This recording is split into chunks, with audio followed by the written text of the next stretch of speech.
no? By accident, nakita ko yung notebook, pakailamero ko, so binuksan ko. Okay. I saw it's her handwriting. She was taking notes of every movement in the story, of where her character is going. And I'm so amazed. Superstar as she is, ganun siya ka-dedicated dun sa trabaho. So, I was doing it. I was also scared kung saan ko dadalhin si Kim bilang prinsesa siya ng Philippine film industry. And as we went along, kailangan palawanag sa kanya, and if she perfectly understands it, gagawin niya. So, while doing that, sabi ko, Reyna to.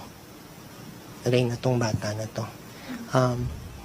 I am sure when you saw the episodes,